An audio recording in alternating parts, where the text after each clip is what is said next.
Capítulo 35. Viernes 21 de agosto. Al día siguiente, el magnífico geyser ha desaparecido. El viento ha refrescado y nos ha alejado del islote Axel. Los bramidos se han ido apagando poco a poco. El tiempo, si se me permite expresarme así, va a cambiar dentro de poco. La atmósfera se carga de vapores que se lleva la electricidad formada por la evaporación de las aguas salinas. Las nubes descienden sensiblemente y adquieren un matiz verdoso uniforme.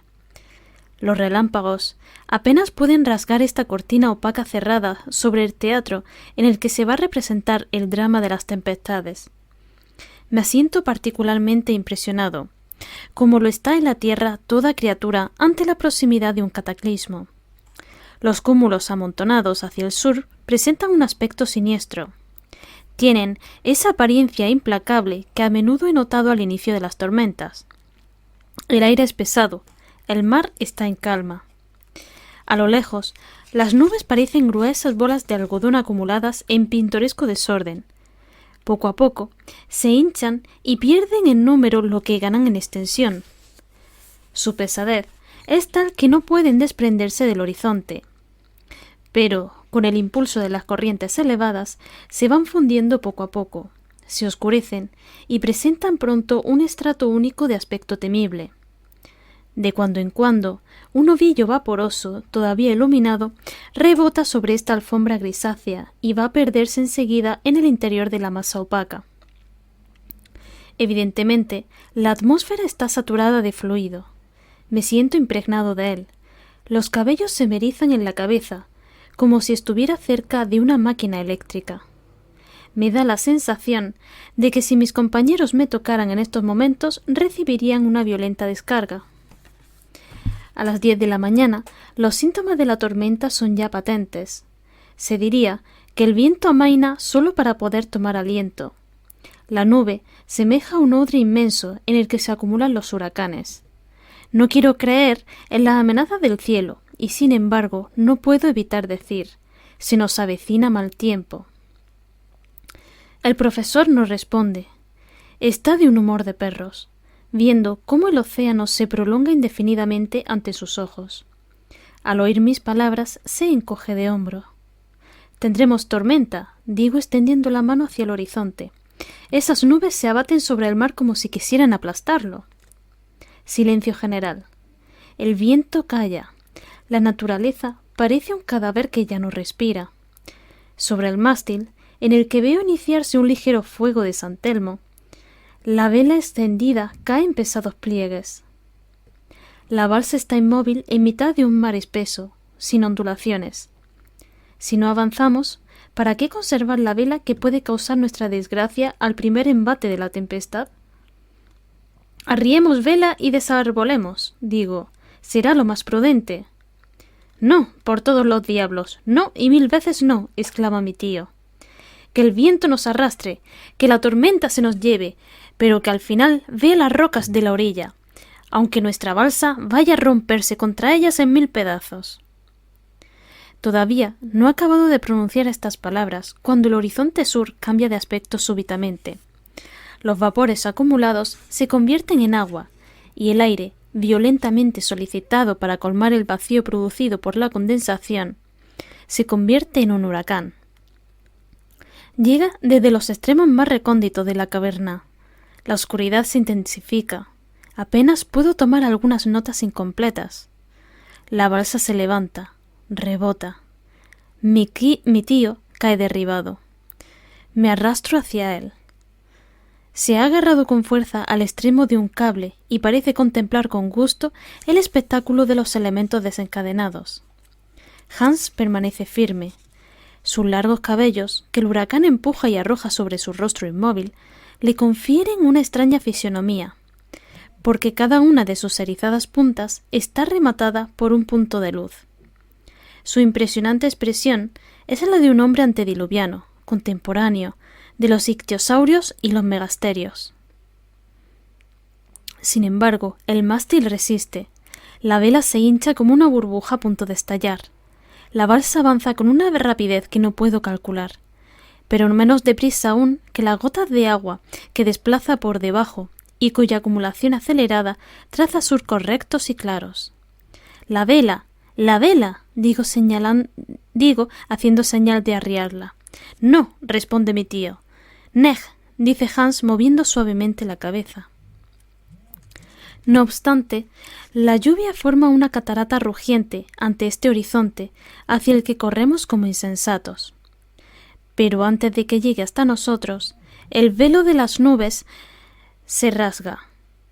El mar entra en ebullición y se manifiesta la electricidad producida por una poderosa acción química que opera en las capas superiores. Con los estallidos del trueno se mezclan los zurriagazos centelleantes del rayo. Innumerables relámpagos se entrecruzan en medio de las detonaciones. La masa de los vapores se vuelve incandescente. El granizo que golpea el metal de nuestras armas y nuestras herramientas se hace luminoso.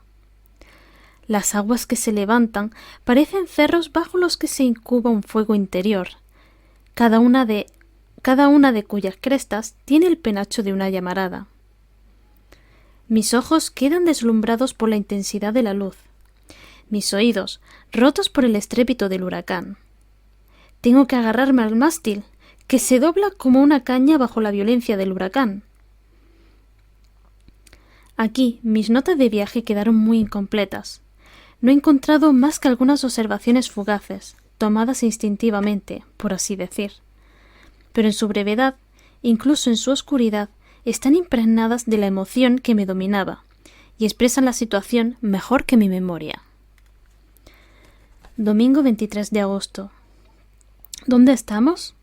Arrastrados con una inconmensurable rapidez. La noche ha sido espantosa, la tormenta no se calma. Vivimos en medio del ruido, una incesante detonación. Nuestros oídos sangran, no podemos intercambiar palabra. Los relámpagos no cesan. Veo sus zigzagueos retrógrados, que, tras un rápido chorro, regresan de abajo arriba y van a golpear la bóveda de granito. Si se desplomara, otros relámpagos se bifurcan o toman la forma de globos de fuego que estallan como bombas. El ruido generalizado no parece aumentar. Ha sobrepasado el límite de intensidad que puede percibir el oído humano. Aun cuando todos los polvorines del mundo nos estallaran encima, no por ello tendríamos un ambiente más explosivo a nuestro alrededor. La superficie de las nubes emite luz continuamente. La materia eléctrica se desprende sin cesar de sus moléculas. Evidentemente, se alteran los principios gaseosos del aire. Incontables columnas de agua se lanzan a la atmósfera y caen rebosando espuma. ¿A dónde vamos? Mi tío está tendido por completo en el extremo de la balsa. El calor aumenta. Miro el termómetro. Indica... La cifra está borrada. Lunes 24 de agosto. Nuestros pesares no tienen fin. ¿Por qué esta atmósfera tan densa no mantiene sus cambios de forma definitiva? Mi tío y yo estamos muertos de fatiga. Hans sigue como siempre. La balsa avanza invariablemente hacia el sudeste. Hemos recorrido más de 200 leguas desde el islote Axel. A mediodía se redobla la violencia del huracán. Tenemos que arrimar sólidamente toda la carga. Cada uno de nosotros se ata también. Las olas pasan por encima de nuestras cabezas. Resulta imposible dirigirnos la palabra desde hace 3 días. Abrimos la boca, movemos los labios y no se produce sonido apreciable. Incluso hablándonos a la oreja no podemos oírnos. Mi tío se me ha acercado. Ha articulado algunas palabras. Creo que ha dicho: estamos perdidos. No estoy seguro. Tomo la decisión de escribirle estas palabras. Arriemos la vela. Me hace la señal de que consiente. Su cabeza aún no ha tenido tiempo de moverse para sentir cuando un disco de fuego se abate sobre la balsa. El mástil y la vela desaparecen de golpe. Los he visto elevarse a una altura prodigiosa, parecidos al pterodáctilo, ese pájaro fantástico de los primeros siglos. Nos quedamos helados de espanto. La esfera medio blanca, medio azulada, del tamaño de una bomba de 10 pulgadas, se pasea lentamente girando a sorprendente velocidad bajo el azote del huracán. Va y viene, sube a una de las bancadas de la barca, salta sobre el saco de provisiones, se inclina ligeramente, brinca, roza la caja de pólvora. ¡Horror! ¡Vamos a saltar por los aires! No. El disco brillante se aparta de allí y se acerca a Hans, que lo mira fijamente, a mi tío, que se arrodilla para esquivarlo, a mí, pálido y tembloroso por la acción de la luz y del calor. Gira alrededor de mi pie. Intento retirarlo y no puedo. Un olor a gas nitroso llena la atmósfera. Nos penetra por la garganta y los pulmones. Nos ahogamos. ¿Por qué no puedo retirar el pie? Está como clavado a la balsa. La caída de este globo eléctrico ha imantado todo el hierro de a bordo. Los instrumentos, las herramientas, las armas se mueven chocando entre ellos con agudo sonido. Los clavos de mi zapato se adhieren con fuerza a una placa de hierro incrustada en la madera. No puedo retirar el pie. Finalmente, en un violento esfuerzo, consigo separarlo en el momento en que la bola iba a agarrarlo con su movimiento giratorio y arrastrarme a mí mismo. Sí. ¡Ah, qué luz tan intensa! El globo estalla. Estamos cubiertos por llamaradas. Después, todo se apaga. He tenido tiempo de ver a mi tío tendido en la balsa. Hans permanece al timón, escupiendo fuego bajo la influencia de la electricidad que le penetra. ¿A dónde vamos? ¿A dónde vamos? Martes 25 de agosto. Salgo de un prolongado desvanecimiento. La tormenta continúa. Los relámpagos se desencadenan como un nido de serpientes sueltas por la atmósfera. ¿Seguimos en el mar? Sí, arrastrados a una velocidad incalculable. Hemos pasado por debajo de Inglaterra, del Canal de la Mancha, Francia, quizá de toda Europa. Se escucha un nuevo ruido. Evidentemente, es el mar que choca contra las olas. Pero entonces... Capítulo 36. Aquí termina lo que he denominado diario de a bordo, felizmente salvado del naufragio. Vuelvo a narrar como lo hacía antes. No sabría explicar lo que sucedió en el choque de la balsa contra los escollos de la costa. Me sentí precipitado a las aguas, y si escapé de la muerte, si mi cuerpo no fue descuartizado por las agudas rocas, fue porque el vigoroso brazo de Hans me sacó del abismo. El valiente islandés me transportó fuera del alcance de las olas, sobre una arena caliente, donde me encontré al lado de mi tío. Luego, regresó a los peñascos contra los que chocaban las olas furiosas, a fin de salvar algunos restos del naufragio. No podía hablar, estaba roto por la fatiga y las emociones. Necesité más de una hora para recuperarme. Sin embargo, siguió cayendo un verdadero diluvio, ese encarnizamiento que anunciaba el fin de las tormentas.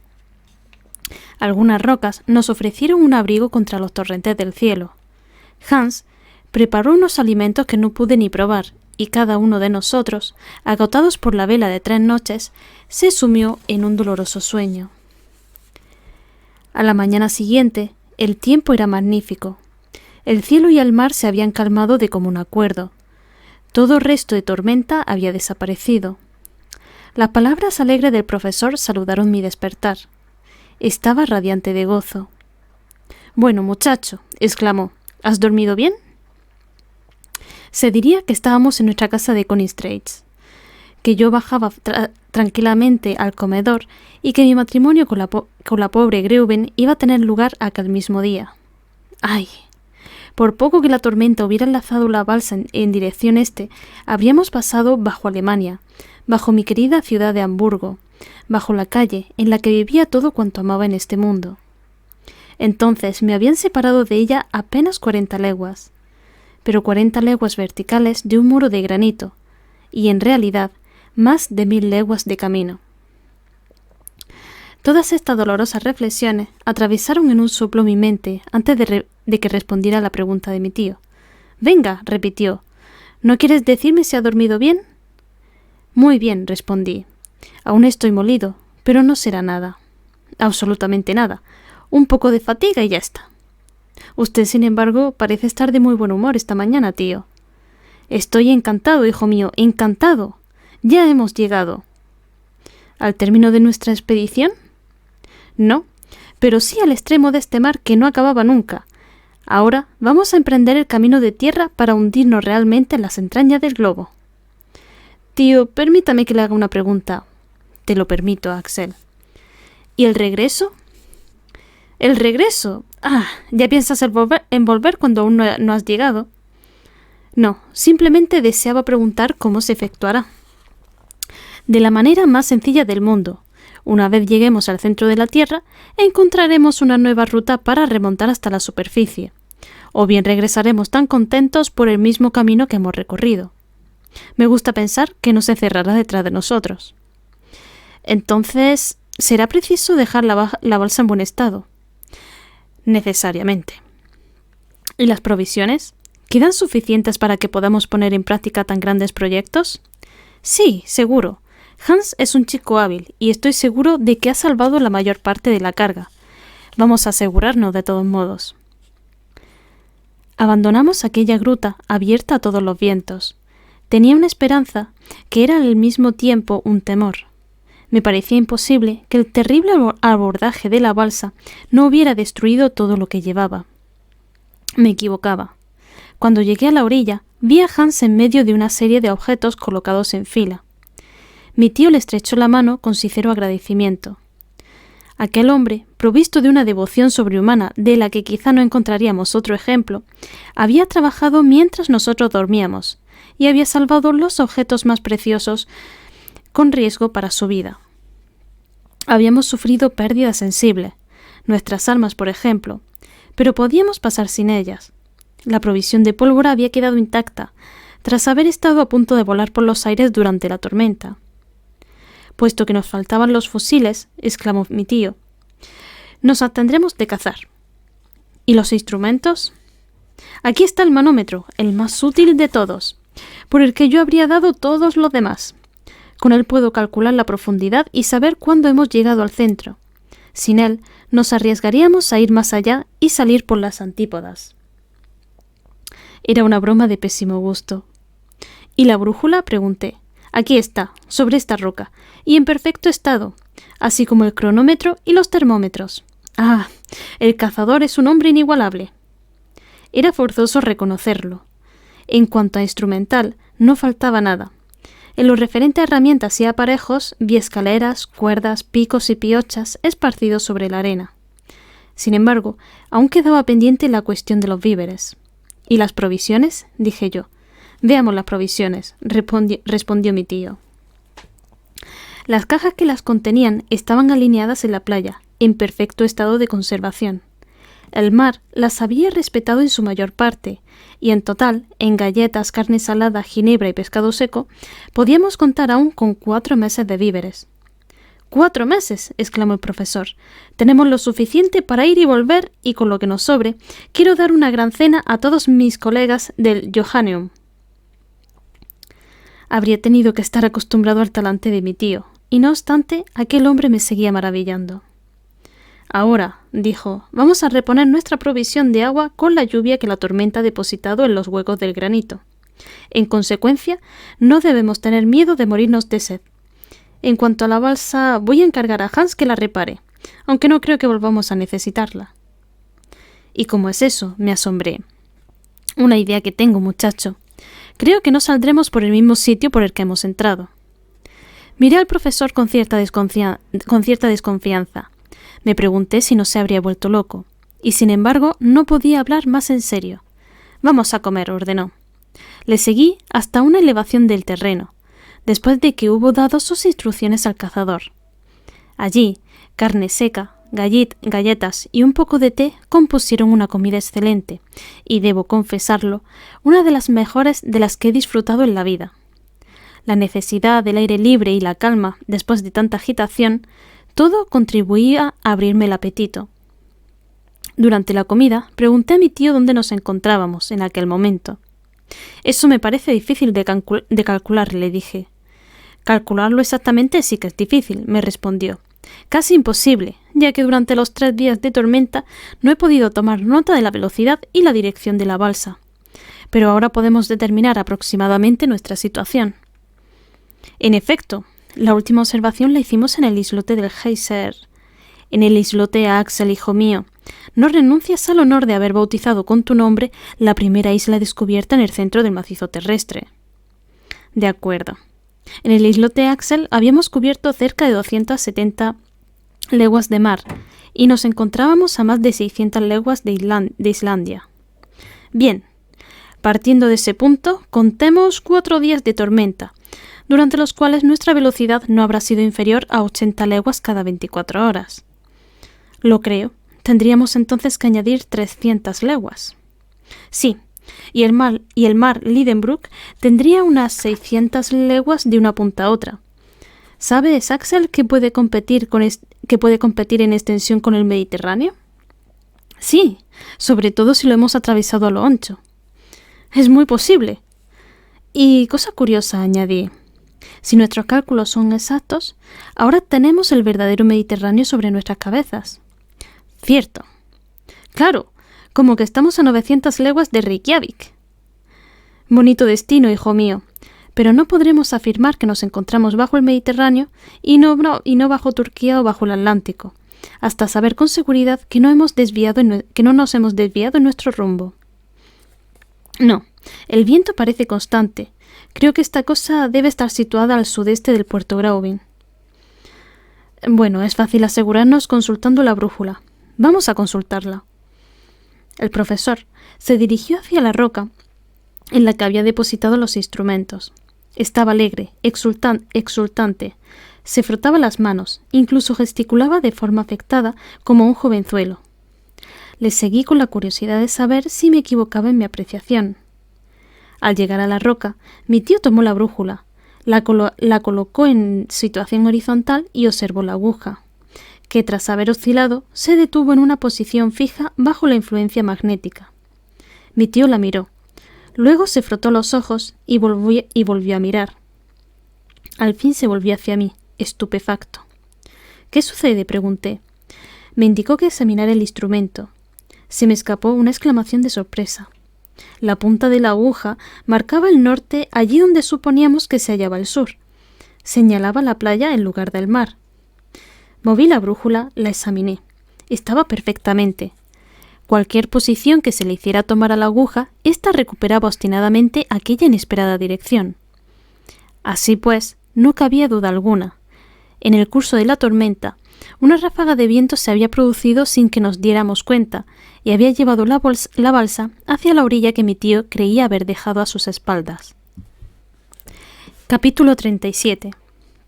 Me sería imposible describir la sucesión de sentimientos que agitaron al profesor Lidenbrock, su estupefacción, su incredulidad y finalmente su cólera. Jamás vi a un hombre tan desconcertado al principio y después tan irritado. Las fatigas de la travesía, los peligros superados, todo volvía a empezar. Habíamos ido hacia atrás en lugar de hacia adelante. Pero mi tío se recobró con rapidez. «¡Ah! La fatalidad me juega malas pasadas», exclamó. «Los elementos conspiran contra mí. El aire, el fuego y el agua combinan sus esfuerzos para oponerse a mis proyectos. Muy bien. Averiguaremos de qué es capaz mi voluntad. No cederé ni un paso. No retrocederé ante nada. Y ya veremos quién vence, si el hombre o la naturaleza». De pie, contra la roca, airado, amenazador, Otto Lidenbrock, semejante al feroz Ajax, parecía desafiar a los dioses.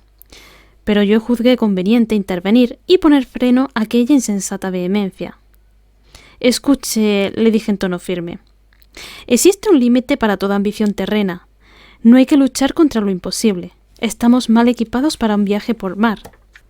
500 leguas no se hacen con un improvisado conjunto de tablas, con una manta por vela y un palo como mástil, contra la furia desencadenada de los vientos. No podemos mantener el rumbo. Somos juguete de las tormentas. Y es de locos intentar por segunda vez una travesía imposible». Pude ir desarrollando toda una serie de razones irrefutables durante 10 minutos sin ser interrumpido. Pero solo porque el profesor no me estaba prestando atención. y no escuchó ni una palabra de mis argumentos. «¡A la balsa!», exclamó. Esa fue su respuesta. Supliqué hasta la exasperación, pero chocaba contra una voluntad más dura que el granito. Hans acababa en aquellos momentos de reparar la balsa. Se hubiera dicho que aquel ser pintoresco adivinaba los proyectos de mi tío.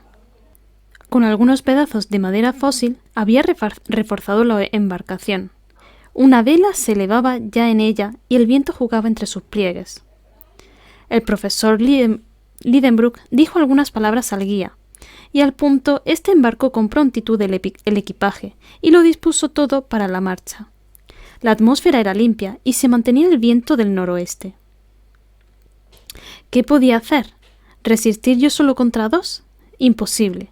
Si al menos Hans se hubiese puesto de mi parte. Pero no. Parecía que el islandés hubiera abandonado toda voluntad personal de hacer voto de abnegación. No podía conseguir nada de un servidor tan ligado a su señor. Tenía que seguir adelante. Iba, pues, a ocupar mi lugar acostumbrado en la balsa, cuando mi tío me detuvo con la mano. «No, nos iremos mañana», dijo. Hizo el gesto de un hombre que se resigna a su suerte. «No debo olvidar nada», siguió, «y puesto que la fatalidad me ha empujado a esta parte de la costa, no la abandonaré sin haberla explorado». A fin de comprender tal observación, diré que habíamos regresado a la orilla norte, pero no al mismo lugar de nuestra salida. Puerto Grauben debía de estar situado más al oeste. Nada más razonable, pues, que examinar con cuidado los alrededores de esta nueva cala. «Vayamos a la descubierta», dije, y salimos dejando a Hans en sus ocupaciones. El espacio comprendido entre los batientes de las olas y el pie de los contrafuertes era muy ancho. Se podía caminar una media hora antes de llegar a la pared rocosa. Nuestros pies aplastaban innumerables conchas de todas las formas y tamaños, en las que vivieron los animales de las primeras épocas. Distinguí asimismo enormes caparazones cuyo diámetro sobrepasaba a menudo los 15 pies.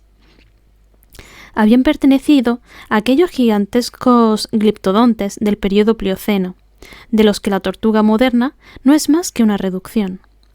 Además, el suelo estaba sembrado de una gran cantidad de residuos pétreos, una especie de guijarros redondeados por el oleaje y alineados en filas sucesivas. Me vi obligado a constatar que en otro tiempo el mar ocupaba este lugar. Sobre las peñas diseminadas, y ahora fuera de su alcance, las olas habían dejado señales evidentes de su paso. Eso podía explicar hasta cierto punto la existencia de este océano a 40 leguas por debajo de la superficie del globo. Pero, según mi teoría, aquella masa líquida debía de perderse poco a poco en las entrañas de la Tierra, y provenía evidentemente de las aguas del océano que se abrieron paso por alguna hendidura. No obstante, había que admitir que esta fisura estaba taponada en la actualidad, porque toda aquella caverna, o mejor dicho, aquel inmenso depósito, se llenó en un tiempo bastante corto. Puede que incluso esta agua, habiendo tenido que luchar contra fuegos subterráneos, se hubiera evaporado en parte. De aquí la explicación de las nubes suspendidas sobre nuestras cabezas y el desprendimiento de aquella electricidad que creaba tormentas en el interior del macizo terrestre. Esta teoría acerca de los fenómenos de los que habíamos sido testigos me parecía satisfactoria, puesto que, por grandes que sean las maravillas de la naturaleza, siempre resultan inexplicables por razones físicas. Caminábamos, pues, sobre una especie de terreno sedimentario, formado por las aguas, como todos los terrenos de este periodo, tan extensamente distribuidos por la superficie del globo. El profesor examinaba con atención cada fisura de la roca. Si existía una abertura, era de la máxima importancia para él determinar su profundidad. Durante una milla, bordeamos las orillas del mar Lidenbrock, cuando el suelo cambió súbitamente de aspecto. Parecía convulsionado por una violenta elevación de las capas inferiores. Los hundimientos y levantamientos atestiguaban en muchos puntos una poderosa dislocación del macizo terrestre. Avanzamos difícilmente sobre fragmentos de granito mezclados con sílex, cuarzo y depósitos de aluvión cuando un campo, más que un campo, una llanura de esqueletos apareció ante nuestros ojos. Se diría que se trataba de un inmenso cementerio en el que se confundía el polvo de 20 siglos de generaciones. Grandes montones de restos ondulaban a lo lejos hasta los límites del horizonte, y allí se perdían en una bruma. Sobre 3 millas cuadradas, aproximadamente, se acumulaba toda la historia de la vida animal, apenas escrita en los terrenos demasiado recientes del mundo habitado. Sin embargo, una impaciente curiosidad nos embargaba. Nuestros pies aplastaban con ruido seco los restos de estos animales prehistóricos y los fósiles cuyas raras e interesantes muestras se disputan los museos de las grandes ciudades. La existencia de 1000 Cuvier no habría bastado para recomponer los esqueletos de los seres orgánicos contenidos en aquel magnífico osario. Estaba maravillado. Mi tío había levantado sus grandes brazos hacia la espesa bóveda que nos servía de cielo. Con la boca desmesuradamente abierta, sus ojos fulgurantes bajo los cristales de sus gafas, moviendo la cabeza de arriba a abajo, de izquierda a derecha, su actitud demostraba un asombro sin límites. Se encontraba ante una inapreciable colección de leptoterios, mericoterios, lefodontes, dianoploterios, demegaterios, mastodontes, protopitecos, pterodáctilos y de todos los monstruos antediluvianos amontonados para su personal satisfacción. Figuraos un bibliómano apasionado, transportado de repente a aquella famosa biblioteca de Alejandría quemada por Omar, y que un milagro hubiera hecho renacer de sus cenizas.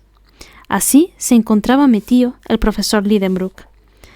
Pero tuvo otro motivo para impresionarse, cuando, corriendo a través de aquella acumulación de polvo orgánico, cogió un cráneo descarnado y exclamó con voz temblorosa: «¡Axel! ¡Axel! ¡Una cabeza humana!». «¿Una cabeza humana?», respondí no menos estupefacto. «Sí, sobrino. Ah, señor Milne Edwards. Ah, señor Cuatrefeuilles. ¿Qué diríais de encontraros donde estoy yo, Otto Lidenbrock?».